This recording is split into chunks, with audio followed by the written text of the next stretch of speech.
Started. I'm going to call to order this January 27th, 1st 5 p.m. session of the Airport Advisory Board. And if everyone, I'll let these gentlemen get in, so welcome. We were just opening the meeting up, and I'll call the meeting to order. If everyone would silence their cell phones, we'll appreciate that. Your gentleman is not here. I do not see him. Okay, all right. Jacob's going to do the roll call. All right, Chair Dempsey. Here. Vice Chair Starley. Here. Member Caudell. Here. Member Lester. Here. Member Mabe. Here. All right. And Arvin mentioned that our last member was out for illness. Okay, we'll count that excused absence. Yes. Okay. That brings us up to item 3, the public. We may come back to 2 on the presentation. Can I do that? Yeah, I was going to suggest that you make a motion to move item 2 down further in the agenda to allow time for the presenter to get here, if you like. Okay.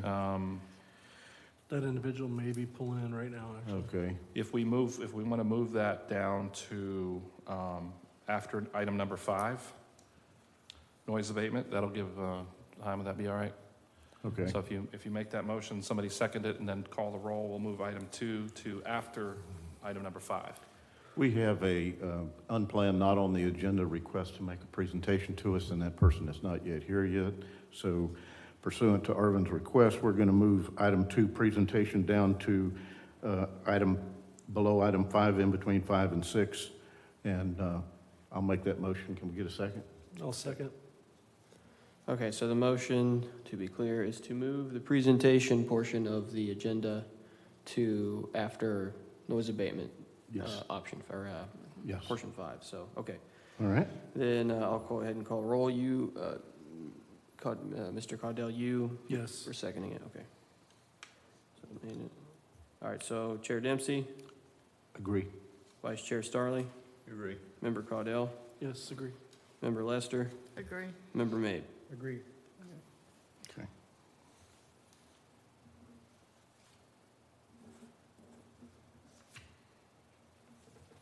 All right, that brings us to the public input section. Do we have anyone that wants to make a presentation or speak to the board?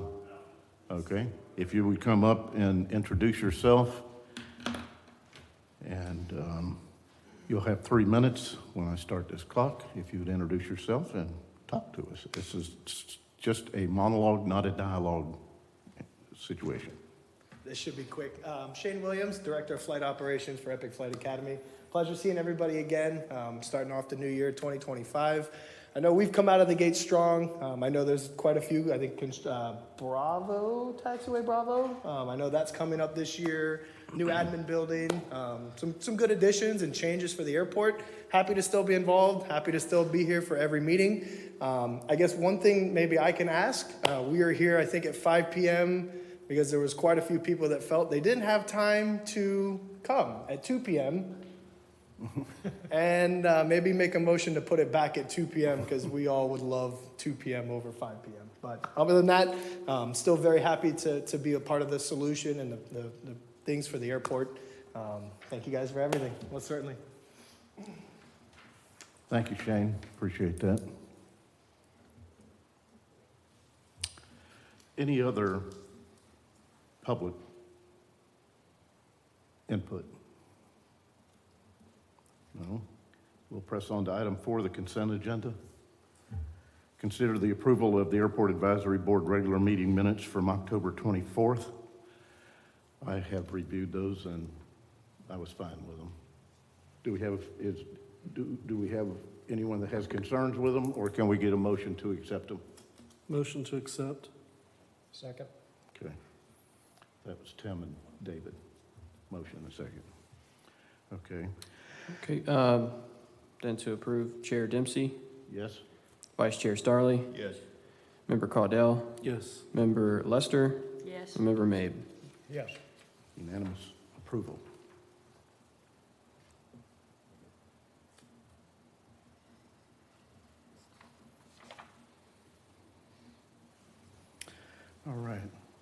Airport noise discussion?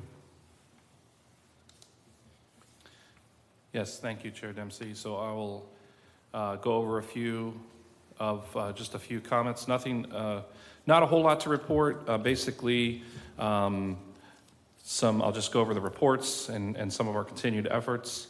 And I know some are probably waiting to see what else is coming of the recent noise abatement recommendations that have been made.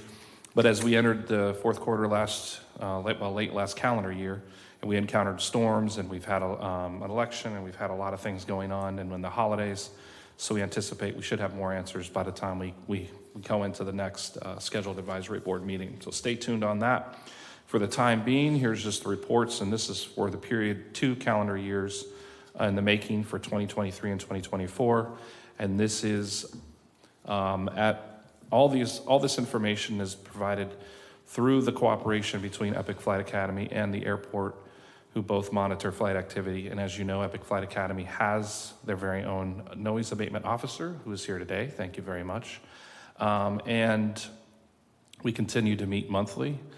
As you can see, there are some blips where there's some increases, sharp increases, and then it goes back to normal. So these are actual touch and goes outside of the voluntary noise abatement hours.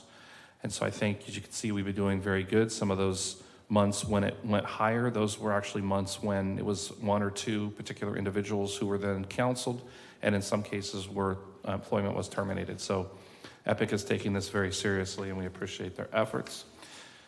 Going down to flyovers over inlet shores, which again is part of the noise abatement, you can see the trends pretty much follow the same pattern each year. And from that, you can take the fact that there are trends seasonally which runways are in operation. So you can see clearly that in March and April, there is an increase in those flyovers. And that's because typically during that time period, the runway 1129, which generally most affects that neighborhood, is in use. And so there is a correlation between time of year and increase. But as you can see, they stay fairly flat.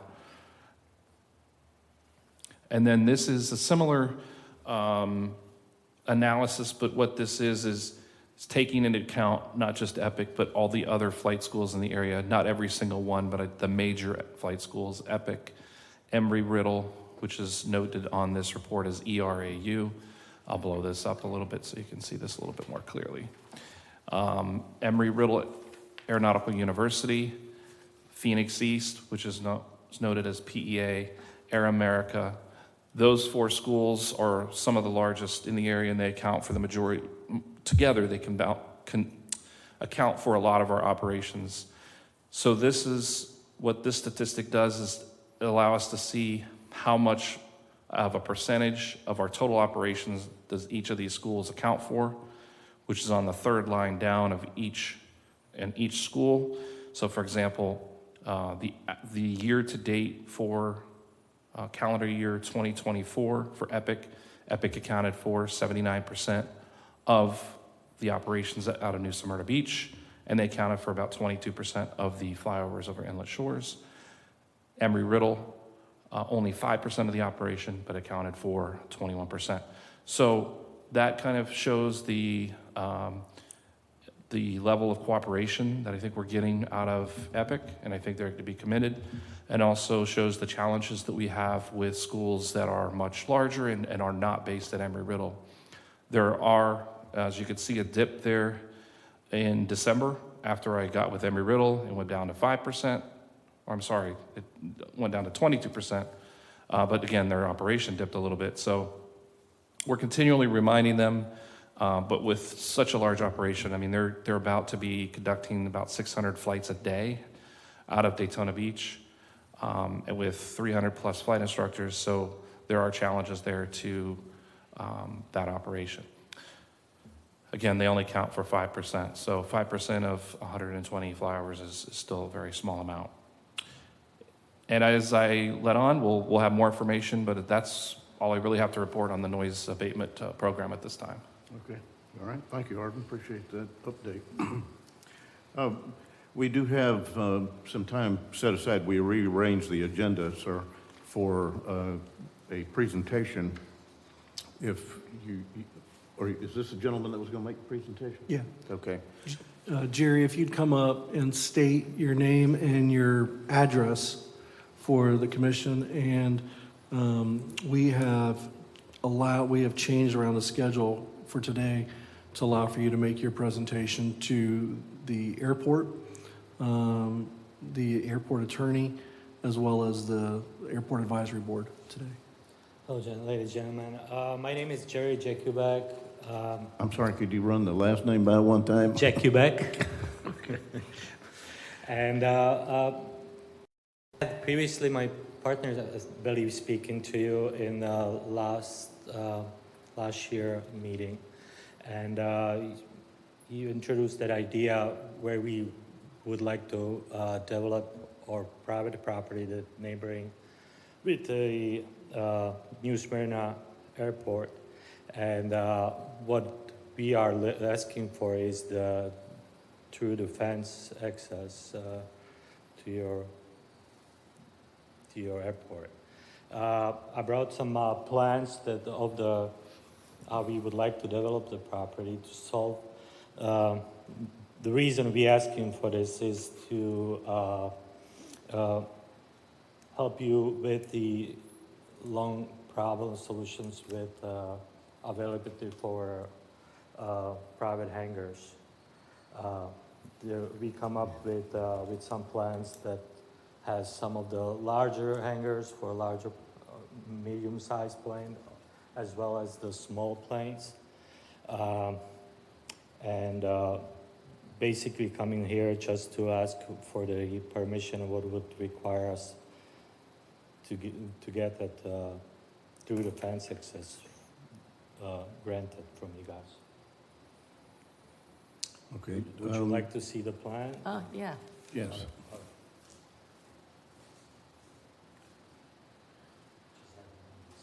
That's okay. We can all pass it down. So, I forgot to mention the address. It's in the street, Industrial Drive Street. That's between the numbers. Just meaning past the police and the fire station, where the ready ice is. I know exactly what you're talking about. So, this picture, I'm sorry. It's the vacant land. If you go down Industrial and go straight to the end, you have the cul-de-sac there.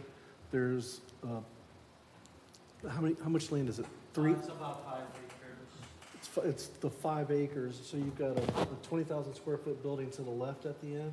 Okay. It's the 5 acres that encompasses everything straight to the end and to the right past the pet crematory that's down there Okay. on Industrial Road. It's all of that vacant land. Do we have a picture that we could bring up that we could see where is it? That Yeah, two-bar- can you pull up Google Maps, Arvin, Sure. and put it on screen? Just so we could get an understanding in our minds of what piece of property you're talking about. Sorry, you guys, I thought you guys went through that already in the first meeting, so I thought I would just show you. So you have some hangar layout here, is that what you have? Layout, and that's where we would like to build the taxiway. That's where neighboring with your property here. I believe somewhere in this area down here is the police shooting range at this moment. Used to be. So, and this is the exit from Industrial Drive, that's the end of the cul-de-sac. How wide is this, Jim? 80 feet. Okay. But, So 80 feet, so you're asking for 80 feet wide by how long? to reach to your runway that's not being used, that goes to your existing hangars. You mind using the mic so we can pick it up? Thank you. So that goes to your No, hangars it's not. right there. Is it on? No, I don't think so. I had it on. Can you hear me now? So, Yeah, there we go. is he talking about right in there? I think it's, Zoom out just a little bit, Arvin. All right, so right here is the 20,000 square foot building. Here is the parcel. It's kind of right here. Oh, okay. Right here's the parcel. So what they're asking for is to have a through access Mm-hmm. to here to be able to have the hangars here. I think the future plan, Arvin, is to have hangars in this area here. Is that correct? Yes. So the future plan is to have hangars in this area here. There's an RFP that I believe is gonna be going out in regards to that. So they would like to have they would like to pay, is that correct, Jerry? They would like to pay for access monthly for the airport to grant access for them to put an access here to be able to get from the hangars to the taxiway as a revenue source for the airport. So we just announcing to benefit, we want it to be a win-win situation, so we can agree somehow, what would be the fee for us to grant access to the airport? And I was previously in a similar situation on the other airport around the United States. It's not just, you don't have to build and invest in the building hangar on your property and then trying to generate income through renting those hangars. We basically build those hangars on our property and you would get a income from us for granting the access to the airport. Plus, the airport can benefit from the other things like having more tenants that will require service on their planes. They would pump your gas that you would be selling to them. And What was the, on airplanes. Jerry, what was the income that you saw from other airports that have this same type of concept? If it's, He's gonna fix your if mic it's there. like a condominium.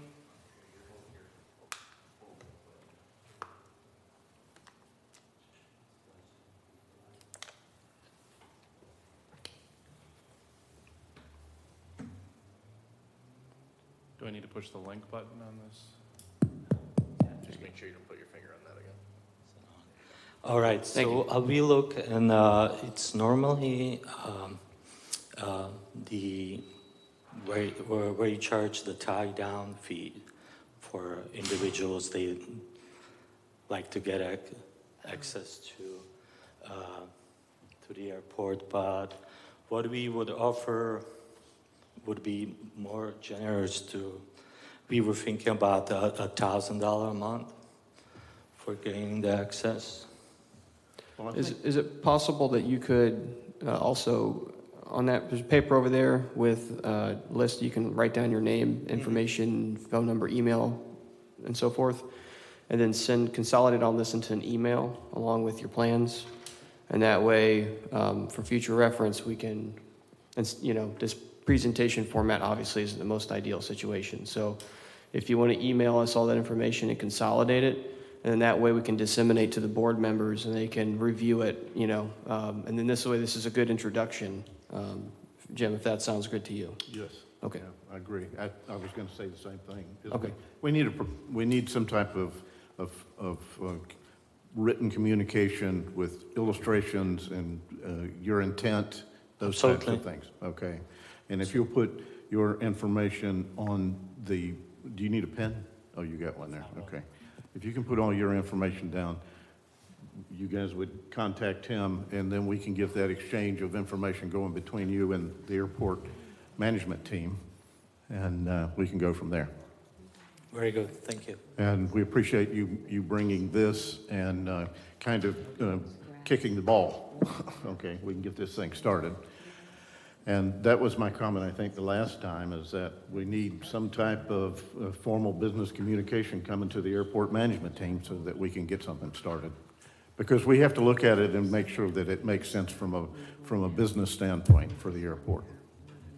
All right, yeah, that's why I brought those plans, basically. Does a just so you presentation see have to be how made for him serious to go we're- forward, or can he just put together the email with what they're proposing and send it to you guys, and then would we have to introduce that into, he wouldn't need to do another presentation or schedule for a presentation, or would we just take that into? At some time, right? Yeah, well, I think I would recommend that you go ahead and send it, all the information. We'll get your information, we'll reach out to you, make sure you have our contact information. You can send to us what you have today. If you have a digital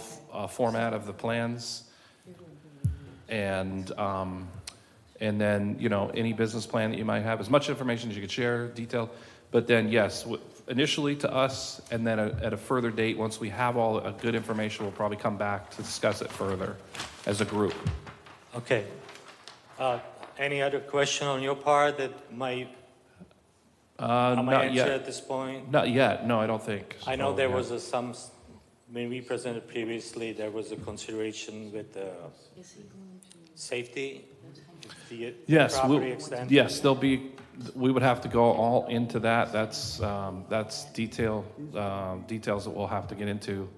But I think for the time being, it's just getting a business plan from you in writing, like Jim was mentioning, and then put that together and send that to us, and we'll go from there. Okay. Yeah, just Thank send us, so just put your information, I will send you an email so you have our contact information. Okay. And then that way you can then send us back all the consolidated information with your intent and then all the documents that you want to present with it. And then we can then disseminate that to the advisory board for, what their opinion is going to be on it. And we can go from there and then start to talk back and forth about that. Thank you.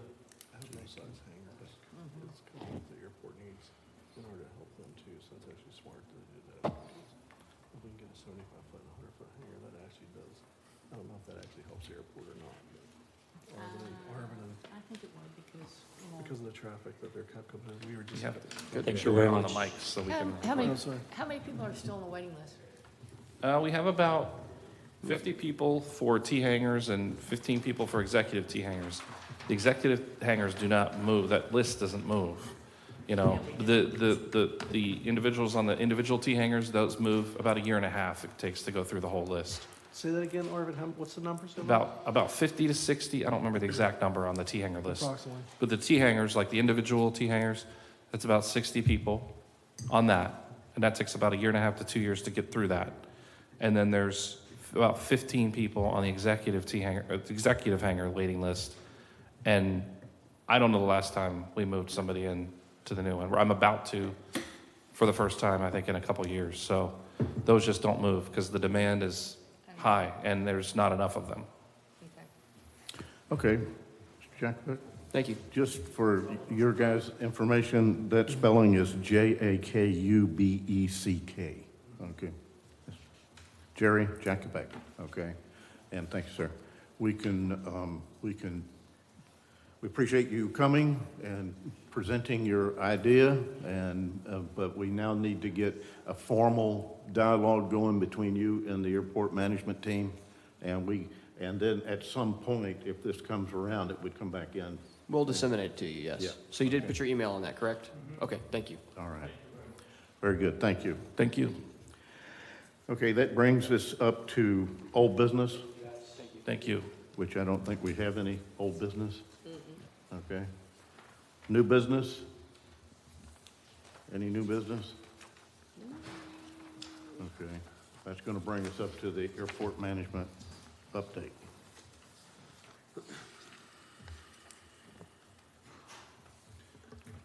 So Jacob's going to kick us off with this, and we'll kind of go back and forth with our updates. We could have just used that picture. Yeah. That's all we need. Yeah. Yeah, that's all we need. Okay, well, again, welcome everybody to the vast crowd we have. Thank you for being here. We're going to talk about a little bit of updates we have going on. We're going to give you a 30,000-foot view of what we have going on at the airport. I think you all know that we could spend probably an entire day or potentially a week going over all the things, so we're going to give you high level. And if you have any questions, whether that's those of you that are here in attendance or those on the board that have any additional questions, please reach out to us. Otherwise, I gave you a sheet that has the slides and notes. If you want to make any notes, comments, questions, and then ask, when there's a good break in the update, and that way we can hopefully fill you in on anything that you may have misunderstanding or something on. You can go ahead to the next slide. So there is our vision statement, as we've presented in the past, being the aeronautical gateway of our community. New Smyrna Beach Airport strives to provide users with safe, first-class aviation facilities while promoting economic development to ensure the airport's long-term financial sustainability. Okay, capital improvement projects. This list has gotten a little bit cleaner, thankfully, and a lot of old items are gone, and just to pave way for, no pun intended, for new things to be on there. So these are the really hot items for this current fiscal year. Fuel farm improvement is an exciting one, but you've seen that one on there for a while. But we're finally getting traction there. There's some administrative items that we're working through now with Veteran Fuel Services, and some remaining logistical items in terms of the actual fuel tank install along with the plumbing and so forth. So we're working through with that, and plus it takes about 40 to 50 weeks lead time on a tank. So we're adding that tank, and that's going to be a majority of the wait time is for that. And so we are hoping that that project will start to happen in the summertime, pending no other delays in the manufacturing or anything of that nature, or something on the contractor side. We've been working with them and trying to get as much information to them as possible so they can keep that speed up. When we do have that happen, we've already had discussions with Titan, our fuel provider, as to the logistics of the fuel itself. We're going to have a time frame where the fuel farm is actually down. We don't have the exact time frame yet. However, when we do, we will be providing fuel still. Self-serve will likely not be available for a short period of time, so we'll have full service only. And that's where we'll have to put out good NOTAMs, emails, things of that nature to let everybody know that we'll have to be just full service only, and that's going to be with the help of our FBOs. So stay tuned for that. Once we have information, we will put as much as we can out so everyone's aware. For Taxiway Bravo reconstruction. Before we leave fuel farm improvement, the approval that we gave for the fuel pricing, and that was run through the city, and you guys got the formal approval, and we're operating to that now? Yes, That revised Correct. pricing procedure? Yes. correct. Has there been any pushback, or is it better, worse, as far as the customers and the fuel sales, any impact from the fuel pricing change that we did? I haven't seen really enough, I haven't heard any, I haven't had any verbal pushback. And we've tried to be still in line with the area pricing, although maybe not as much cheaper. But every week we evaluate pricing and look at the area. I look at what all the other airports in the area are doing and try not to be, more expensive than them. But we were able to bring our margin up a little bit, so we're making a little bit of extra money. With the storms and what we've had, I haven't seen a whole lot of change up or down. I'm going to share in a little bit what our total year-to-date numbers are, or calendar year over year. But I can say when I ran the analysis of like what we're making, profit-wise, our profit is up a little. So our gallons are kind of up to flat or down to flat, but profit is up. It's not a whole lot, but it is a little bit better. But I have not gotten any pushback. Okay, all right. Keep going, sorry. No problem. Taxiway Bravo reconstruction, and then the corrections for the 7 and 2.5 ends. So that, I just got an email today from our engineering consultant, Avcon, that we'll have a pre-construction meeting tentatively set for February 10th, but it should happen February 10th, and then a tentative start date for construction on February 17th. So that's upcoming, and we will put out Avcon in the past, and Epic's made the comments that they really appreciate the drawings that Avcon did in the past to help explain things to the students and how operations will happen. So we're going to maintain that for the future and for this project. So we'll make sure that Avcon gives us that within due time so that we can, not only for the flight students, but for all of our users that we have email addresses for, we'll send out that information so they know how that's going to affect operations. Because as you know, with that is the main taxiway in terms of what's being used, and it goes straight through the center of the airport, so it's going to affect every runway at one point or another. And so we're going to have to close a runway down, different portions of it, and there's several phases. So that's the phases that we'll send out so people are aware of how that's going to affect them. And it's going to be a fun project for us all. We anticipate, best case scenario, that to take 6 months from start. And we hope that that's the case, but as we've all found out, that things don't always go according to plan. So, but we'll hope for the best, and we'll keep everybody up to date. See the runway 725 PAPI upgrades, which also includes upgrades to the electrical vault. That'll follow the Taxiway Bravo reconstruction. So when that's completed, we'll then work to upgrade the PAPIs on 7 and 25 and one on 1129 to LED. And that'll also, so hopefully reducing maintenance costs, and then the electrical vault will get some upgrades to hopefully also reduce some maintenance costs. So we're looking forward to that. The admin building design, we had the 100%, and we're now going to be working to get through permitting. So I think best case scenario is that we're demoing our current admin building this summer, and then from then, I think we're looking at about a year before the new admin building is complete. However, again, tentative, but that's kind of the dates we're getting currently. And that'll include, obviously, all the parking changes and civil work that'll be done on the roadside of the admin building, to include adding some parking spaces and things of that nature. And it's going to be a nice facelift for the airport, as you've seen in previous meetings with the elevations. And if you want any more information or details, please come and see us. Where will you folks be during that time? So we will likely be in one of those construction trailers, if you know what I'm talking about. Right, It might be bigger than what we're in now, to be honest with you, but it will be sufficient for what we need. And as far as the actual place it will be, we're still deciding that to see what would work best, but we'll likely be inside the fence for that period of time. Okay, next will be wildlife fence design. And this one I don't think's been on one of these updates yet. So this will be the first time it appears. But this is really just an introduction to it. You're going to see this for a while, so I may not have this to every single one, because this is going to be a multi-year project. As you can imagine, with the acreage we have, fencing is a large part of it. So right now our fencing, it really works to keep honest people out, and it's sufficient for our security needs at the moment. But meanwhile, it keeps out people from not just wandering onto the airfield. It will. It doesn't do a great job of keeping coyotes out, gopher tortoises, bobcats, whatever kind of creature you can imagine we have. So wildlife fence, if you haven't seen a picture of it, wildlife fence, I think it's a little bit taller than what we have currently, but the whole idea is that it actually has chain link that goes into the ground and spreads out and then gets buried. And so that way you have creatures that can't just go and dig their way through and get in. So long term is that'll encompass the entire airfield, even some of the areas where the natural barriers are there. All that will get fenced as well. So for the first phase, we'll just include like the hot spots where we know we're getting animals in, a large part of them.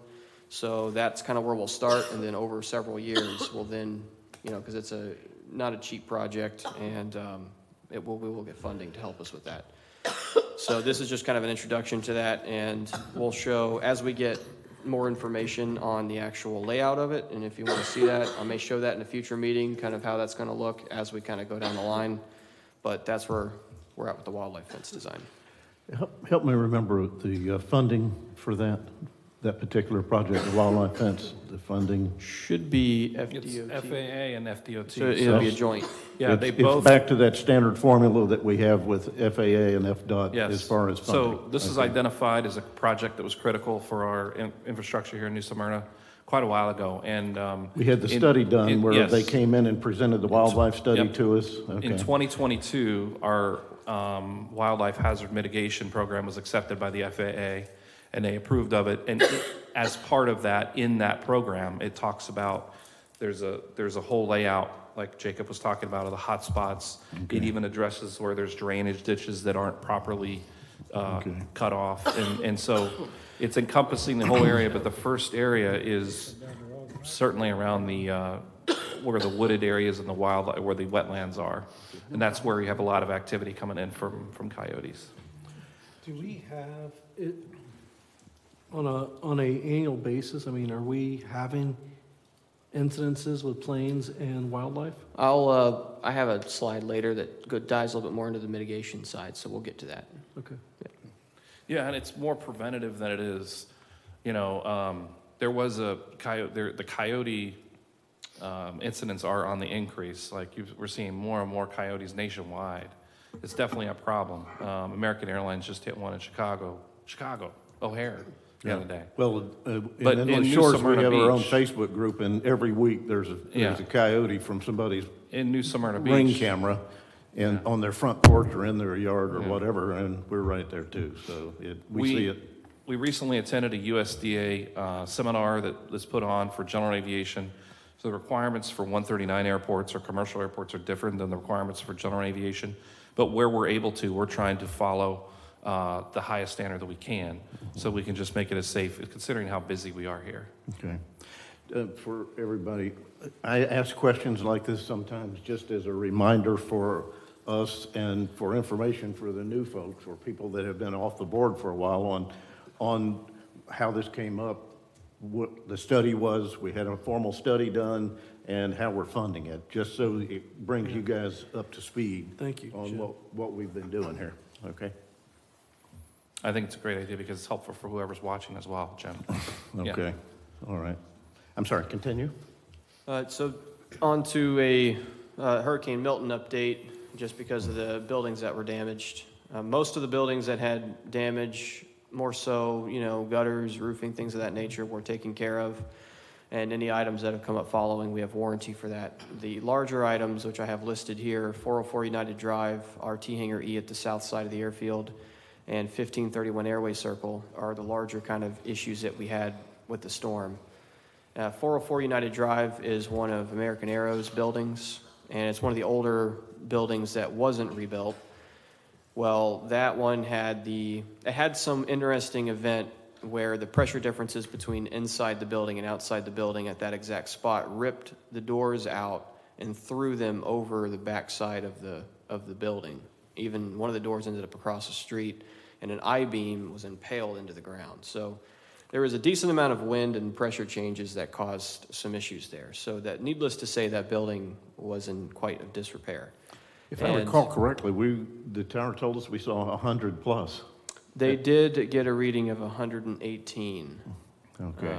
But that wasn't, with that, I guess that specific anemometer isn't calibrated to whatever, so they can't technically say it's official, but that's the reading that they got off the anemometer on top of the tower. That was the peak gust they received before they lost power. Yes. And so it's possible we got greater winds, but Well, from my living room, it was all of 118. yeah. Yeah. Yeah, it was windy. So that building, we will be, insurance is taking care of that, and we will be paying the deductible for that. And so with that, they're going to be getting new doors, some new skin, and new roofing to fix those issues. And the doors will be upgraded, as the plan is, to upgrade them to hydraulic doors.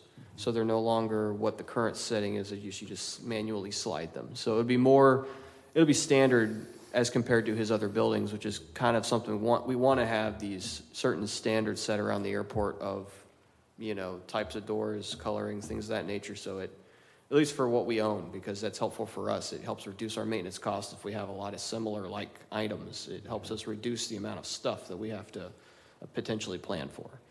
So anyways, that one's being worked on currently. They are getting drawings done for that building, so that way they can actually get the repairs done. But in the interim, we built, not we, but Grass Creek Construction, who we used, built this massive wall. It's actually kind of amazing, to cover up all of American Aero's contents inside. So that's what we've done in the interim. For T-Hangar E, that one is obviously, we have, 16 units in there, so several tenants who have had some complaints about that building, and that's justified. That building's had its issues. It's one of the oldest T-Hangar buildings on that side of the field. And with this last storm, it pushed in some doors, and thankfully no aircraft were hurt, so we're thankful for that. It pushed in some doors, it knocked out a Z-channel, took off a fascia, all kinds of fun stuff. So that one's already been approved as well. The contractor, APM Construction, who did the rehab on T-Hangar F, will be doing the work on T-Hangar E, so he's kind of a subject matter expert on that kind of building. It's the exact same building as F, so that's the beautiful part. And he's acquiring material procurement now to get that repaired, so the whole goal being that there's no rust, there's no wind, there's no leaks getting inside. I mean, it's not a completely airtight hangar. As we all know, these T-Hangars aren't supposed to be airtight, but we'll keep the elements out and the airplane safe, and that's kind of our goal. So that's what we should be doing. Is that insurance funded? Yes, it Okay. is. Okay. We'll just be paying a deductible on that as well. And that's, we're working with FEMA to get the deductibles recovered as well. So that's an additional item. 1531 Airway Circle, that tenant, Tiger Composites, has been gone for a couple of months now, and that building got some good damage to it. And so that won't be insurance. It was already something we planned to demo, and that demo is currently ongoing. You can go drive by and see it going away. And so that building, or that land rather, at 1531 Airway Circle, we'll touch on in just a minute as far as a land lease, but that building is currently being demoed. And then miscellaneous is kind of what I mentioned as far as all the rest of the buildings with roofing, skin, whatever, that got damaged. That has been taken care of. Gutters, things of that nature have been taken care of. And any items that pop up, we encourage tenants to reach out to us because we do have warranty on those repairs. New fuel signage, this one's being paid for by our fuel provider, Titan, which you see their logo there. They are thankfully helping us with that. That's been something ongoing since Adam was here. He was trying to get a new sign in. So we are finally getting that done. It's working its way through permitting now. And that sign will almost be twice the height of the current sign. As you know, the current sign is in need of replacement. It's just in rough shape. So the pricing will be LED? Correct. Pricing will be LED digital and something we can control from the office. Okay. So that'll be a lot easier for us in terms of showing price. And plus, an added benefit to those coming in, they see their price nice and bright, what they'll be paying, is as sad or as exciting as that might be. And land lease RFP. So yeah, we have I'll show you in a second the several different properties. There it is. But so for the different properties, if you want to go back, the whole intent of this RFP is, as it says, encourage business development, increase fuel sales where we can, improve hangar capacity, being that is a need across the state, and increase airport revenue, as we're always trying to do that to a good extent to keep the airport self-sustainable, but not, be a bunch of pack rats. So that's where that is, if you want to go to the next slide. And then, so there are the properties that we're starting off with. There are obviously other properties in the airfield. This isn't mutually exclusive just to this. It's not like one RFP we're doing and then that's it. There's other property available. However, we felt it necessary to kind of get our feet wet, so to speak, and work on some properties that made more sense. They're a little bit easier for us to get the processes so that way we do it right. And that way we're not jumping into some larger situation that may have some of the potential environmental impacts based on whatever, whether it be historic or, waterways or whatever the case may be. So these were identified as good properties for us, easy targets, low-hanging fruit, whatever you want to call it. And we can go through these. That will be opened up in February. Yeah, so it's currently open and available for download through the city website. There's 4 locations here. We can't talk about it much more than just to say for that information or for questions, you can contact the city procurement department. That information is in the link if you go through the city's website. But on this diagram, it's showing 4 locations. 3 of the locations are aeronautical use only, and there's 1 that's industrial use only. So Which one's the industrial only? it's the largest one to the south. Yeah, that down in the corner, obviously. Yes. Okay. So that's landlocked. That doesn't have access to the airfield at all. And there will be an opening a meeting. I think it's February 12th. I'm not sure the exact date, but I believe it's February 12th. And that is a meeting where the sites can actually be toured. And that meeting, again, is advertised through the city website. All right, you can go ahead. Okay, so this one's kind of bittersweet, I guess. Jim, I'm sorry, what was the date on the tour? The bid opening or the bid meeting, it's a pre-bid meeting is what it's called, is on February 12th. February 12th. Okay. Yeah.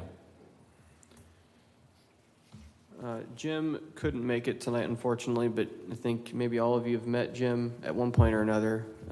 Great personality, big personality. We're going to miss him, but Jim retired. We had a small meeting for him. You might have seen it on the news, or local news, rather.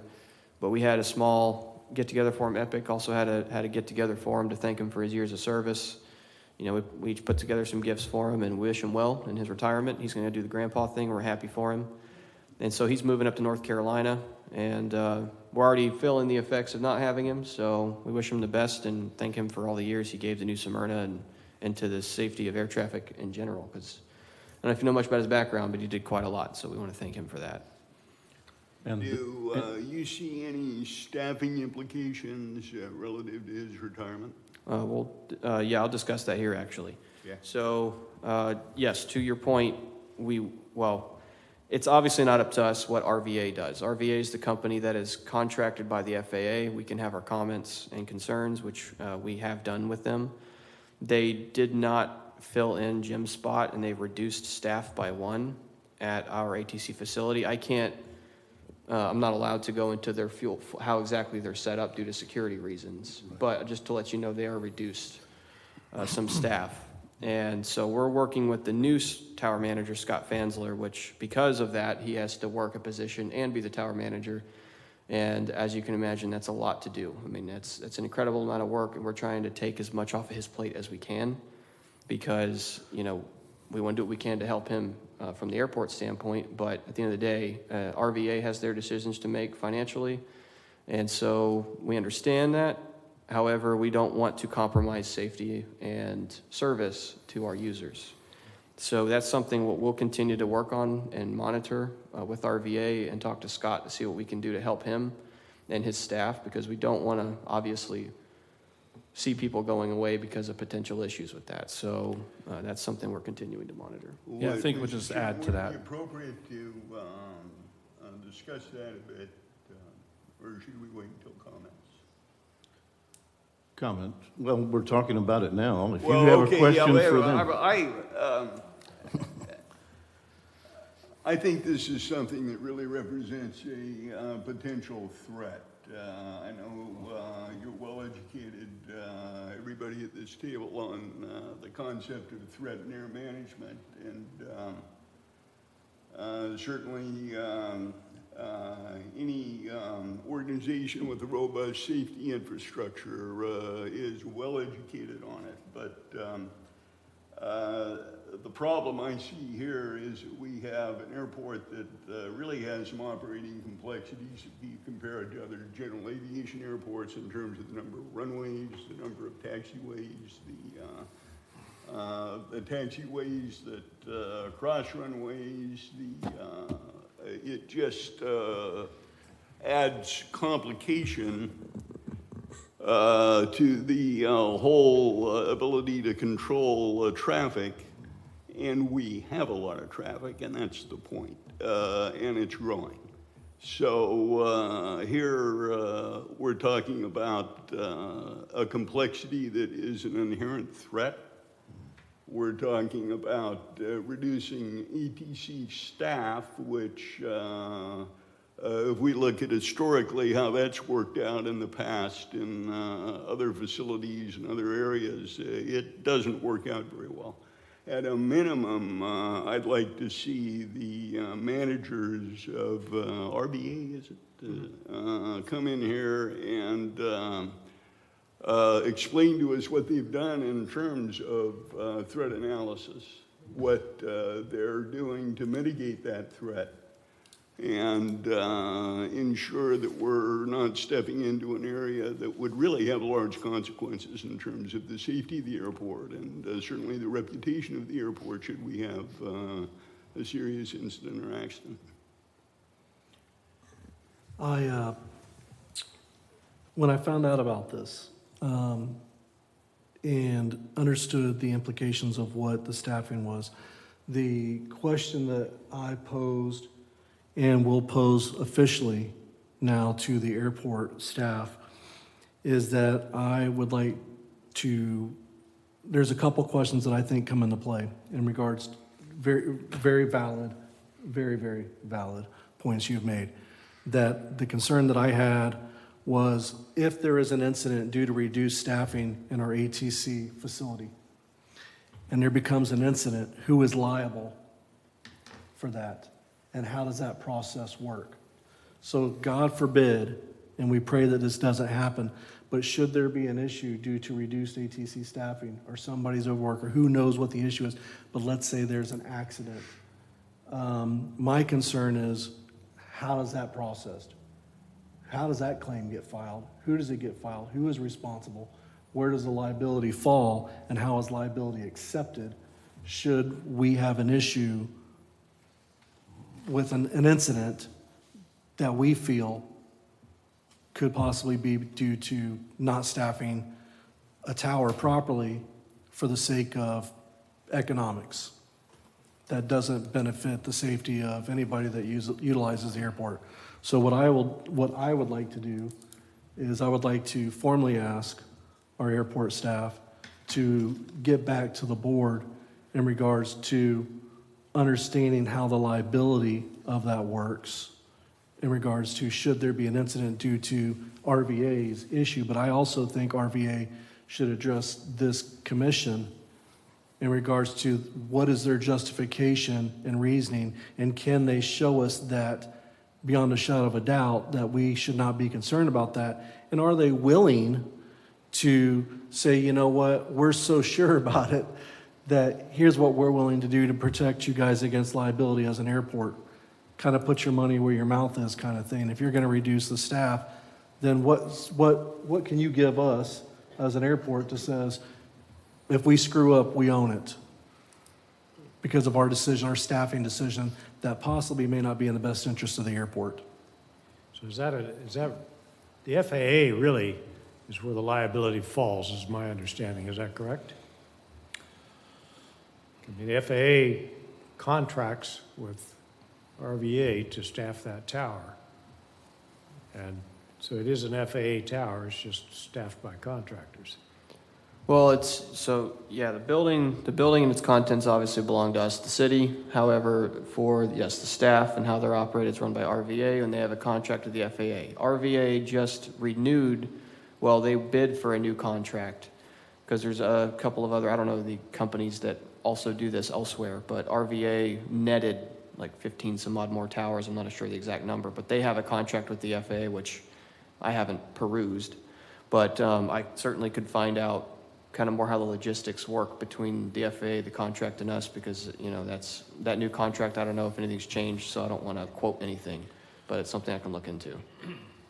Let me share with you so just a few clarifying points. The Scott Fansler, who we are welcoming and very happy that he is taken on this role. He comes very highly praised by Jim. In my interaction with Scott, he's been extremely professional. I have no doubt that it seems to be so far he'll do a good job. So that's not the concern. The concern is that Jacob's right. He's currently working a position and trying to conduct his duties as the managers. But what RVA is stating, initially we thought they were just requiring him to work a position and also to be the manager. But on further clarification, what I found out is that actually they are mandating him to not work a position and just not fill. So he is a controller. He was a controller. He was promoted to be the manager. And the directive from RVA is don't backfill the position you're coming out of. So in other words, that's the staff reduction. I've been in contact with the vice president for RVA. We've gone back and forth a little bit on emails, et cetera, and I put in writing my concerns, which I'll be happy to share with the board exactly what I said. And basically, somewhat of what your concerns were, but I said we have the busiest year on record. We just finished the busiest year on record since we've been since we've been recording it. Now we have VerTower, so we can count not only the operations that occur when the tower is open, but we also can count the operations that occur after hours. So we had, and I'm going to share with you in a minute, we're closing in on 190,000 operations and a year, busiest year. So is it the time to reduce staff? Wouldn't appear that way. You also were the second busiest tower in the general aviation tower in the state of Florida. So you have one of the busiest towers, and my request to him was, please give this some more consideration because, we all know the Swiss cheese model, and now you have, there's some other concerns, but as far as your insurance question, I'm not sure as far as who's liable. That may be a legal thing, but I would assume the FAA is. or they would generally be responsible. I think if there was an accident, it's not necessarily the city, but I think those are valid questions, so we could certainly ask. What I did not get an assurance from RVA that they would change it. What they did say is they would evaluate it, they would continue to monitor it. They also said that there's something supposed to happen within the next year where the FAA is going to give more direction on having like crew rests, so there may be an opportunity to add a person. So, Well, obviously, there's a lot of concern by this board about the move they just made. Well, Scott is a great guy. He's going to be an awesome tower manager, but the fact that they're not going to replace him is a big deal to us. So what do you need from us for us to request RVA management come to this board and present us with how they plan on ensuring the safety and the smooth operation of our airport down one?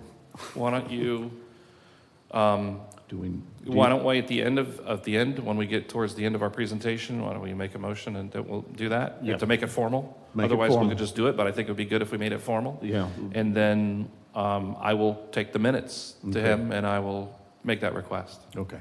We don't want it to be a tower person. We want it RVA management, okay, to come and present to us. Understand? Okay.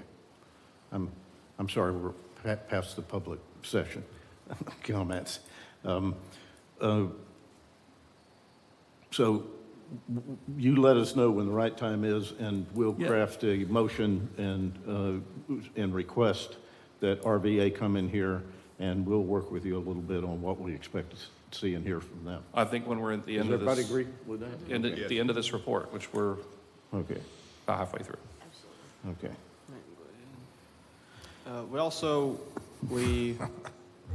Go ahead. Go ahead. Okay. We wanted to, I know he's not here tonight, but we wanted to formally thank Gary Norville for his time on the board. And not only, he was chair for a while, member, he served many years, and is a lot of help to Rhonda and Adam when they were here, and he still helped us. So just wanted to thank him for his service to the advisory board and, his continued help, as we still know him as a tenant here at the airport. So I appreciate him and his staff. His staff is incredible. They do a lot of good things for us. So just a thank you to him and them. Yeah, I just want to echo that because, anytime we call Gary and his crew at American Aero, that's who we call when we have an incident, whether it's a gear issue, we have an aircraft that's disabled on the runway. They have the capability to come out, and on numerous occasions they've come out and assisted after hours. I had an incident the other day with a Beechjet, lost brakes on the runway. Ashley from American Aero was there in 10 minutes, and this was after hours. So just tremendous support, and we just appreciate Gary and his whole crew. How's he doing, health-wise? Good, yeah. Oh, good. Okay. Is there an opportunity here for us to have a plaque made or something for him that could recognize, that he can hang on Yeah. the wall, that Sure. our New Smyrna Airport appreciation for everything that he's done with not only his business, but himself and his team? Absolutely. Let's do something like Yeah. that. And present it to him And we during a can, meeting. we can have a little thing with some cake and stuff and invite him and present it to him. Absolutely. Team player award. He's awesome. He is, for people that don't know, he is a legend Yeah, that's the truth. in the Warbird aircraft community across the world. He's really an awesome guy. And he gave a lot to this airport up to now. So let's do that. Let's put something together for him. Absolutely. So just a couple other brief updates here. We'll talk a little bit about airport operations and fuel sales. Just to kind of echo what we were saying earlier, there's a snapshot of the activity levels since we've been recording. I will go back all the way to 2009. And as you can see, it kind of goes up and down, but you can look at that trend over time is clearly trending up. So what that means, I don't know, even post-COVID, it dipped a little and then it comes back. One of the things in 2022, we had VerTower. So even with the after hours numbers, you can see those, and I want to say the after-hours activity. So when I say after-hours, I mean when the tower's closed. You know, you might see 3,000 to 4,000 operations a year. So most of the operations are happening, obviously, during towered hours. But 187, you know, thousand operations, getting close to that 190. Definitely busy, and kind of backs up what you're saying about staffing. Fuel volume is a little bit the same, although not as strong, but you know, we're doing about 500,000 gallons a year, and that's been pretty consistent over the past 3 years. And that's a combination of avgas and jet fuel. I didn't break that down in this particular diagram, but most of it's avgas. We're doing, you know, maybe 150,000 gallons a year of jet, and the rest is avgas. So it's 80-20 kind of thing? mm-hmm. Okay. So again, it's not many incidents. Talked a little bit about, and we will talk a little bit about wildlife here in just a minute, but one of the things we'll share this next time, but it's something we haven't, I just thought of this, we'll do this next time. We'll start putting recent bird strikes, but for anybody who's interested, there's a database, the FAA has a database, you just Google it, and you could show all the bird strikes or wildlife strikes that have happened over the past, you know, well, as long as they've been recorded for any airport, and you could sort it by, you know, type, what bird, was a coyote, et cetera. We've had a few bird strikes, very minor, no damage to aircraft that I'm aware of. We did have, like I said, the Beechjet incident, which Gary's crew came out. The aircraft was not using the runway that they were requesting because they were a little bit overweight. That was not the runway that was predominantly used, so it didn't slow down any operations. But thanks to Gary's crew, we got that off. Aircraft parking, we've made a change to the chart supplement. So this has to do with helicopter operations or rotary wing operations at the fuel farm. As you can see there in the highlighted portions, it now says all helo ops expect full service fuel only, self-service closed to all rotary wing aircraft. And we did this not because obviously we love helicopters, or we welcome them, but the issue is with the rotary wing aircraft, the lights that are adjacent to the fuel farm and just where the tanks sit and adjacent to those lights, and then the fuel tanks themselves, we've seen several incidents where helicopters are attempting to park there, and they just come within, you know, a few feet of hitting one of those light poles, and that would just be a disaster. You know, we have one fuel farm for the whole airport, and we just really can't afford to have damage to it. So it's just not worth it. And so for safety reasons, we've made that change. Okay, back to the wildlife, Tim. So that way I could fulfill the question you asked me earlier. So as far as incidents go, you know, we have seen an uptick in coyotes since the last time we mitigated said coyotes. And so these past few months, we've had sightings from, you know, the tower season. My guys have seen them. You know, we've had pilots see them. And there's one particular spot in the airfield over kind of on the somewhat near, well, it's kind of at the corner of Taxiway Delta and 1129 intersection. They have a den in there, but they seem to migrate between us and the golf course. So just kind of depends on food source, but we have seen an increase in them again. As you know, coyotes are some of the most resilient creatures on planet Earth. They're kind of incredible. And anyway, so to mitigate, and to your point about incidents, we've not had any specific hits or anything. You know, we've not had a coyote, but it's just the possibility it's happened elsewhere. There was either a deer or coyote that hit a small plane in Ormond not too long ago. So it can happen. Is it not? It's not likely to happen, but it can. And it's not that we dislike animals. We love animals. I love animals. And but at the same time, I don't want them to make contact with aircraft, and that's my biggest concern, as you can imagine. And so with that, we have these past couple of weeks, as Arvin mentioned, we did have a class with the U.S. Department of Agriculture to better understand kind of how they operate in their system and how we could work in with the USDA. And so I've been meeting with them for a couple of times the last few weeks, actually, and to see how best we could work on that at our local airport in conjunction with our wildlife hazard management plan. And so we have a meeting tomorrow with our local law enforcement, New Smyrna Police Department, to discuss what we discussed Arvin and I discussed with the USDA in terms of if we were to mitigate them or were to continue to bring outside vendors. As you can imagine, outside vendors come at a cost, and that potentially could be cost prohibitive long term. So, based on the wildlife we have, and that just goes beyond coyotes. I mean, we have other things here. There's foxes. There's Bobcats. yes, bobcats, and then there's obviously with the birds. You've got cattle egret. There's a whole list on our management plan that shows the different types of birds, gulls, whatever you name it. Turkey vultures is something that I think Epic had a turkey vulture recently. That was a nasty one. So turkey vultures are really a big bird to be hitting. So not to say that we're going to be out there with a net up in the sky capturing these things out of the sky, but whatever we can do to get them out of the airport or out of approach paths is kind of our goal. Okay. So it's a mix between the coyotes. It's obviously different tactics that go at coyotes versus birds versus crabs. And believe it or not, I have yet to meet another airport that's dealt with crabs on the runway.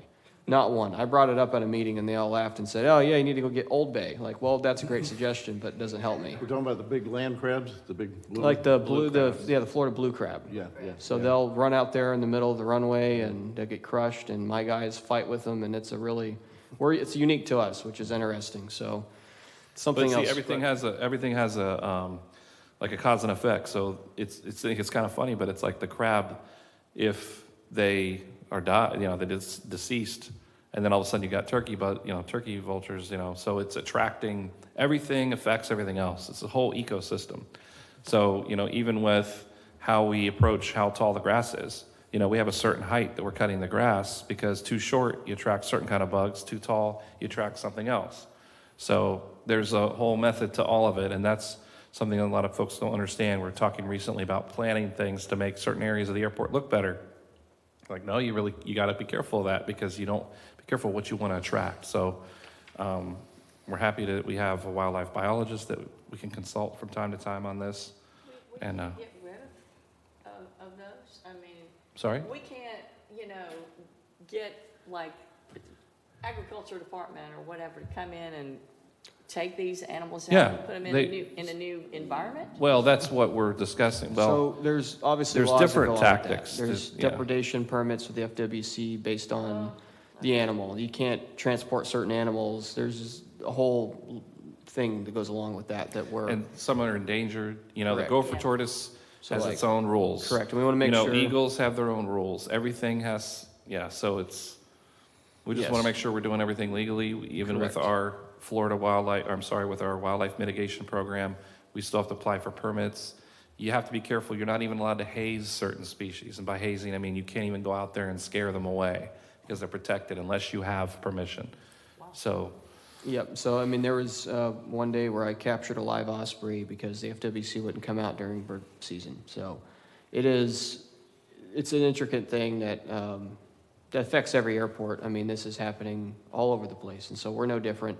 It's just that we're going to find out what's the best method for us to handle it based on the habitat we have, based on the creatures we get, and based on, the fact that we're obviously in a very urban environment, maybe as compared to some other airports, so how to best handle that.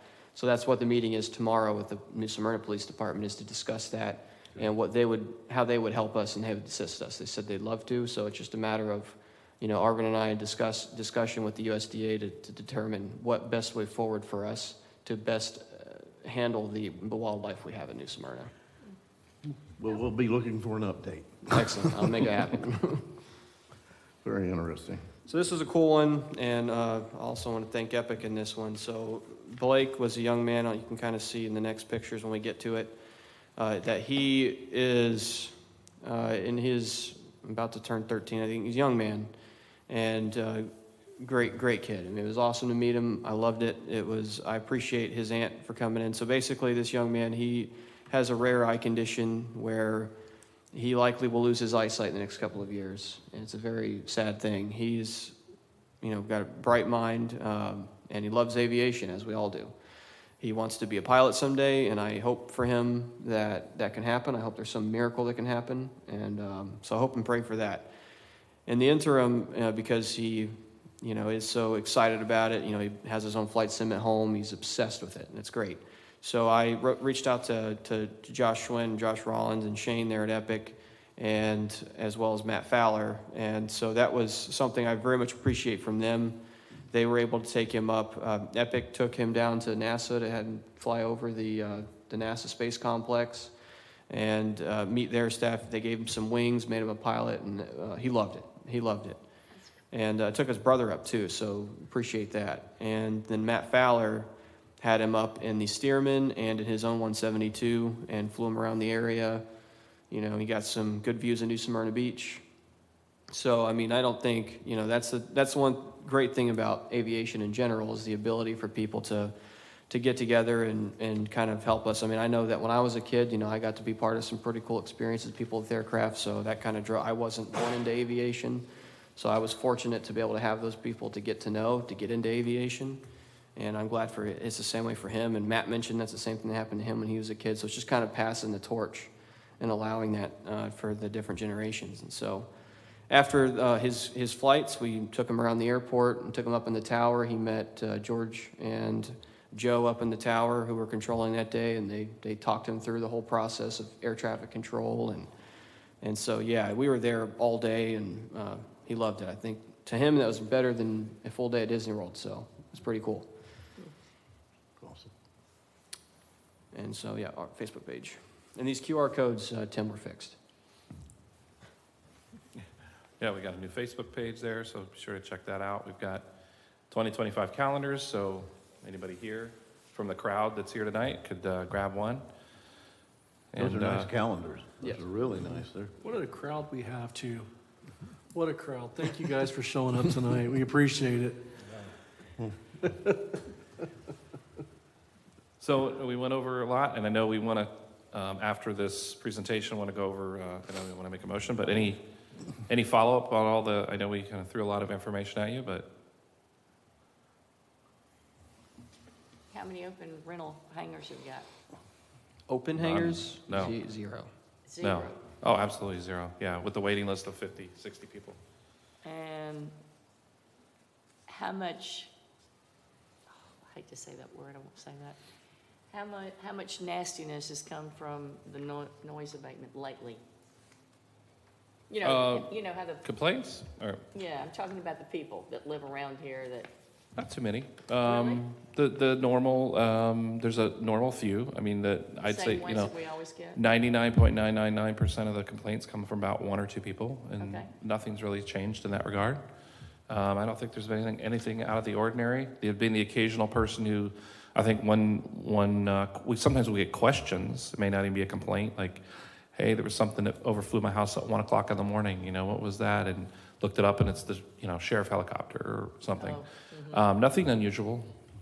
And a lot of times we'll get those that reach out. We do have that noise@nbsairport.com that will get emails, and sometimes from residents that don't typically reach out to us, that were maybe from a previous forum or from the workshops. They reach out and ask a question about the website or something, any updates. So we'll welcome them out to the airport, but usually we just exchange emails and then hopefully answer their questions. I do want to make a comment, now that you brought it up, is the one continuous call that I get is the individual asking us to change the pattern. And that's not something the airport management office does. That's the discretion of the tower. Yeah. And so that's not something that's why we have a tower. So we're not choosing what runway's in use unless there's an emergency or there's construction going on. That falls outside the jurisdiction of what we don't make those decisions.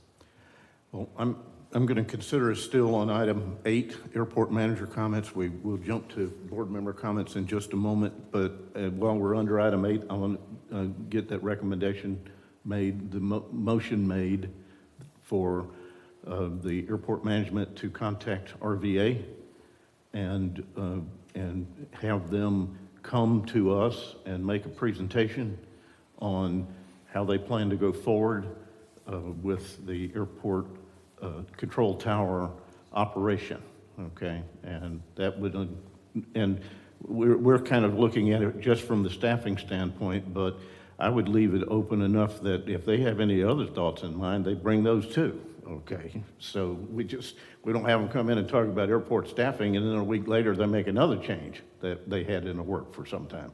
So have them come in. Because of the fact that Jim was here so long, we had this great relationship, we had this great and very safe operating environment.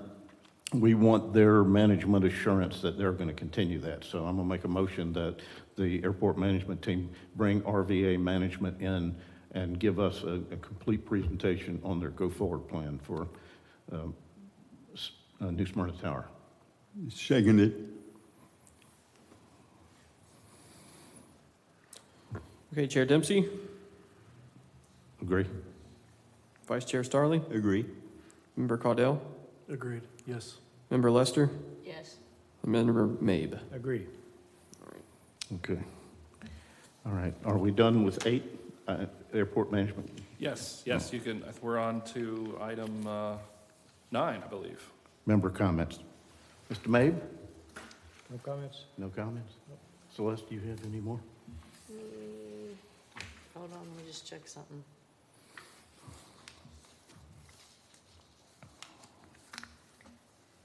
I just have,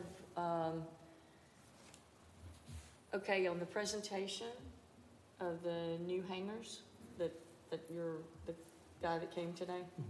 I'm in no way affiliated with that. Okay, that's all right. Yeah. But I just think I think that's a great idea. I don't know if that's going to actually come. I think that the cost that he wanted to give us for going out, you know, he said $1,000. Did you hear that? I thought that was a little bit, not very much, and I think that should be a little bit more. It's also worth it to note that there are leasing requirements that the FAA has. Yeah, So it may not even be, possible. it's just one of those things where we have to look at that and look at what's the appetite of the city and determine what is possible and then go from there. We have a long way to go before we ever get to any kind of discussion about money. Correct. Okay, Right. There's a lot of issues that have to be considered. Correct. And the way that it's supposed to be done is they begin that dialogue with you, and you guys get to the point where they actually come and make a presentation to us, and we decide if we're good with submitting it to the commission, right? Yes. Okay, Right. And it needs to be pretty detailed. exactly. Tim? No comments. Jim? Nothing. Okay, I just have one or two. As was mentioned, we made the change to 5 o'clock, and this was the time that was available for us to have a 5 p.m. meeting on this date, Monday, instead of 2 on Thursday, okay? But I'm not sure that the city did a good job of communicating that change. Okay, I typically see stuff like that on Facebook, on the city Facebook page. I see it, I get the email updates from the city on things that are happening, and it's everything from your event at the Brandon Center to you name it. So I think we need to make sure that the city information office does a better job of communicating that we are meeting at 5 p.m. on this fourth Monday. Is that what it was? Whatever it is. Yeah. Okay. And let's give it another go at 5 p.m., properly communicated out there with Facebook and all the stuff, because I would get stuff on my phone telling me the city's doing something, even if it was over at Babe James or whatever. So let's do that. Let's go out and communicate that we got feedback from the public, that they wanted us to do this later in the day so they could participate. And we don't have anybody here, but we also didn't communicate it to them. Okay, so let's go do that, and we'll give it a try and see if it works. All right? That's a good idea. Okay. I agree with you, because I was gonna say the same thing. You can't just do one thing and then go back to the other, No. because then they're not educated. And it needs to be communicated that somehow that we moved it. Probably didn't do a good job of communicating it, but let's get the people here that wanted us to be available in the evening for them. I just want to say my appreciation to the airport team, to Epic, to the tower, to Matt, and everybody that Blake's Day. What an awesome thing you guys did. That's great. All right. We appreciate you guys stepping out and people doing that. That was a great effort by Epic, the airport, the tower, and everybody in doing that. So you made that young man much more than his day. You made a big impact on his life, I'm sure. And I thought I had one other thing here. Let me look real quick.